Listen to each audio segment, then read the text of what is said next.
going on, YouTube traders, investors? Today we're looking at Altria, ticker symbol MO, and it's over 8% dividend yield.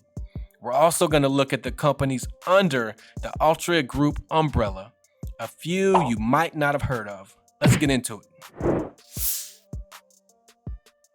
All right, here we are on the chart, but before we get into the chart, we're going to look at the companies under the Altria Group umbrella. First one that comes to mind is going to be Philip Morris. You know, they are the name of cigarettes. The Marlboro, Basic, Benson Hedges, Virginia Slims, and they've been around for more than 167 years. So that is the first company under the umbrella. The next company is going to be Nat Sherman. I'd never heard of Nat Sherman, but they're a super premium cigarette and cigar business founded in New York City in 1930. So they have the premium cigars and cigarette business under their umbrella also. The next one is going to be John Middleton. I didn't know about this one, but Black & Milds are super popular. So the maker of Black & Milds is an Altria company. And Black & Milds are sold in almost every convenience store that you can think of. That's the Black & Mild. There's many different flavors. You got apple. You got all kind of crazy. Grape, I think, is one of the most popular flavors of the Black & Mild. So the next company is going to be Philip Morris Capital Corporation. I didn't know about this either, but they were formed in 1982 as an investment company that manages a portfolio of leased assets, including domestic and international aircraft, power plants, and real estate. So those are the companies under the Altria Group umbrella, the operating companies in Altria. So next we're going to look at the strategic investments. The first investment that I didn't really know about till here recently was that in 2016, Altria strengthened its beer investment by supporting Anheuser-Busch InBev business combination with SAB Miller. They have a 10.2% ownership of InBev, now the largest global brewer. Didn't know that they had 10% in InBev. That's nice to know. I'm glad to see that they invested in a huge global brewer like that. The next one that they're invested in is along the same lines, and that's going to be Kronos Group. They acquired a 45% stake in 2018 of Kronos Group. And the main reason for that is because they saw that we were moving towards cannabis. And let me tell you this, once it is federally legal, I believe Altria is going to be able to market marijuana like no other company can, just like they did cigarettes. So look out for that. And I think we're going to see marijuana legalized in the United States on a federal level a lot sooner than what we thought. And the last investment is going to be Juul Labs. Now, this hasn't been one of their best investments. They invested $12.8 billion, so almost $13 billion into Juul. That was in 2018. And now I think basically they've given up the majority of that investment. They pretty much lost. So, and that was due to the big controversy of e-cigarettes and a lung disease that was killing people, that basically they put on Juul, which I think was not right. I think there's 10 million other companies that are doing e-cigarettes, vaping type stuff, that are stretching their liquids with whatever. I think Juul was unfairly persecuted for that. Wasn't the best investment for Altria, but sometimes that happens. Now on to their only joint venture, which is going to be with a company called Helix Innovations. And basically they make nicotine pouches. It's not tobacco. It is a little pouch with like nicotine crystals. And it's distributed as a product called On. And I have seen these, I have tried them. They do work as long as you use the proper milligram dosage. Don't go any higher than what you would normally use, because it will make you feel sick. I know that firsthand. So this is how Altria is staying in basically the cigarette business without the smoke. Now we're gonna go jump over to the recent news, and that involves one of their so-called controversial FDA approved smokeless tobacco products. Let's get into it. British American Tobacco filed a legal challenge against Philip Morris International over heat not burn technology. You may say, what is heat not burn technology?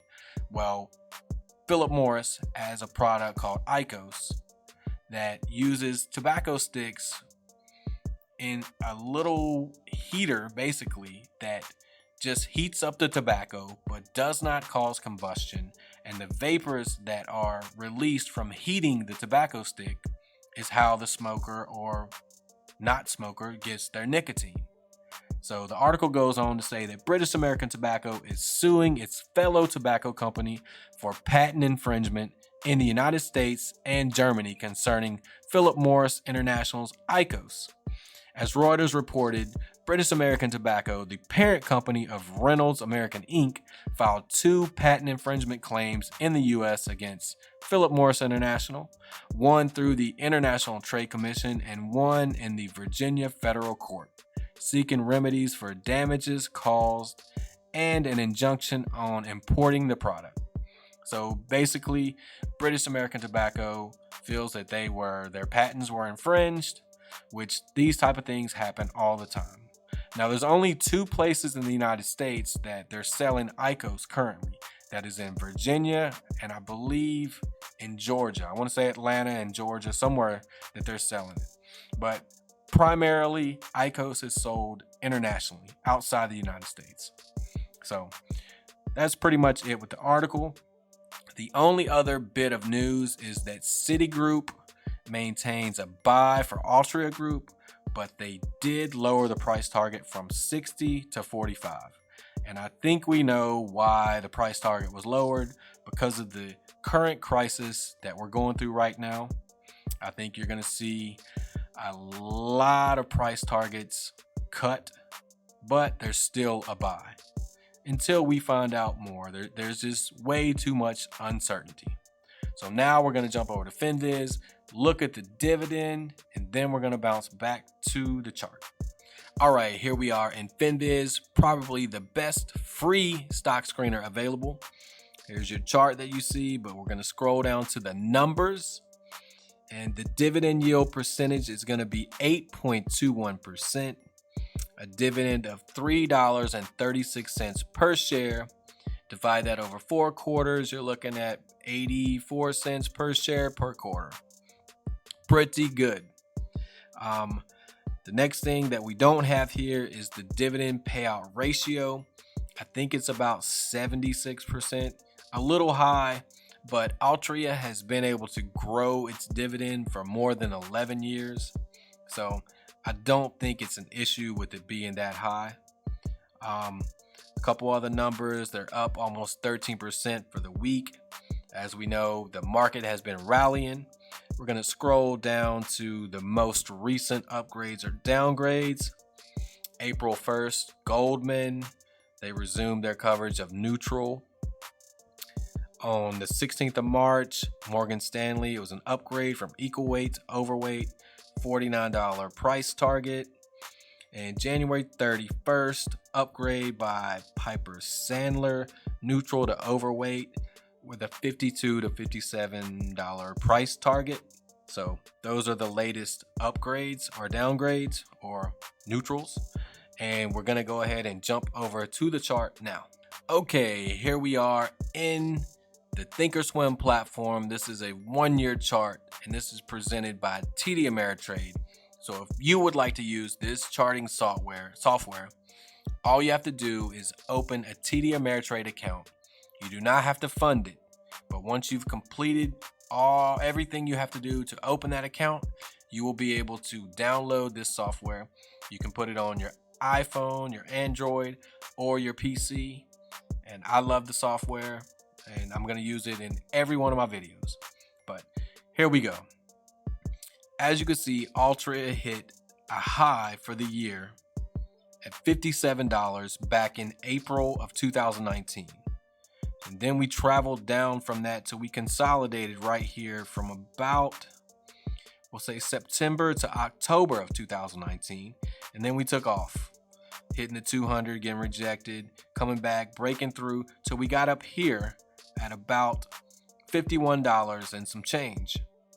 And you can see we hit it once, got rejected, came back, hit it again, got rejected.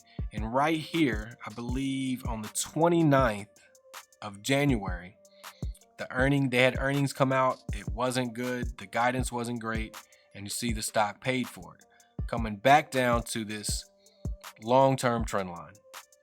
And we kind of started consolidating and was, I believe, getting ready to go on an uptrend. And then on February 24th, the coronavirus takes over. And as you can see, this is a mess.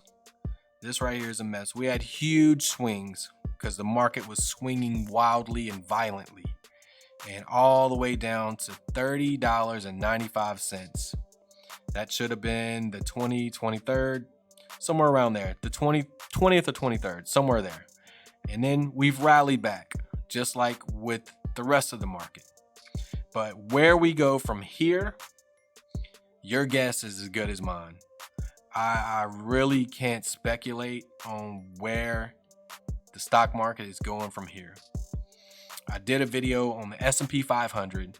I truly believe this bounce that everybody got on the 23rd, to me, I believe is a bear market bounce.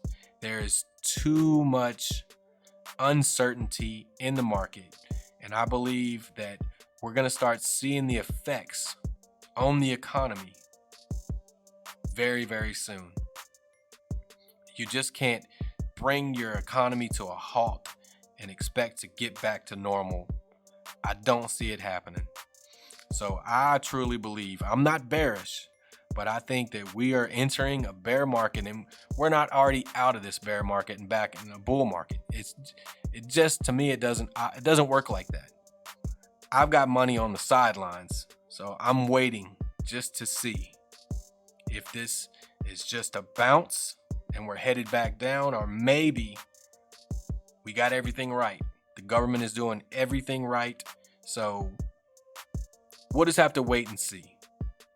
But I can't give you a true direction of where I think this is going because I don't know. So we're going to conclude the video on the I don't know. And if anybody tells you they know, they're lying to you. So if you like the content, subscribe, like the video because it really, really helps with the algorithm, gets my information out to more people, and smash that bell if you'd like to see future notifications. Anytime I post a video, they'll send you a little alert on your computer or your cell phone. So thank you for watching, and I will see you in the next video.